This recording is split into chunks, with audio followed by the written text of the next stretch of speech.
ఏపీలో రేపటి నుంచి జనాభా లెక్కలకు శ్రీకారం చుట్టబోతున్నారు. ఈ క్రమంలో ఎన్యుమరేటర్లకు ఆటంకం కలిగిస్తే క్రిమినల్ యాక్షన్ తీసుకుంటామని ఏపీ జనాభా లెక్కల అధికారి నివాస్ వెల్లడించారు. ఎన్యుమరేటర్లకు ప్రజలు సహకరించాలని హితో పలికారాయన.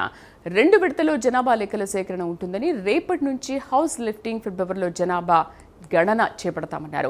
ఇంట్లో ముఖ్యమైన నిర్ణయాలు తీసుకునే వ్యక్తిని మాత్రమే వివరాలు అడుగుతామని, ఎస్సీ ఎస్టీల వివరాలు సేకరిస్తామని తెలిపారు. ఇంట్లోని త్రాగునీటి వస్తువులు, వివాహితులు, అవివాహితుల వివరాలు కూడా సేకరిస్తామన్నారు. లైటింగ్, టీవీ, ఇంటర్నెట్, మొబైళ్ల వివరాలు అడుగుతారన్నారు. కార్లు, జీప్ల వివరాలు సేకరిస్తారని, ఇంట్లో వారు తినే ఆహారంపై కూడా ప్రశ్నలు ఉంటాయన్నారు నివాస్.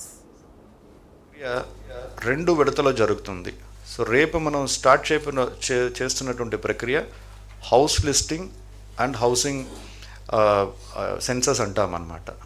అంటే దీంట్లో కేవలం ఇల్లులు మరియు భవనాలు దాన్ని ఒక లెక్క చేయడం అనేది జరుగుతుంది.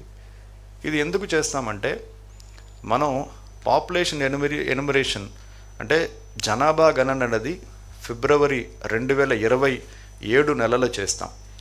దానికి ఎంతమంది ఎన్యుమరేటర్స్ అవసరం, ఎంతమంది సిబ్బంది అవసరం, ఎన్ని ఇల్లులు మనం లెక్క చేయాల్సి ఉంటుంది అనే ఒక ప్రణాళిక తయారు చేయడానికి ఈ హౌస్ లిస్టింగ్ ఆపరేషన్స్ ముందుగా మొదటి విడతలు చేస్తామన్నమాట. సో అందుకే 2 విడతలు.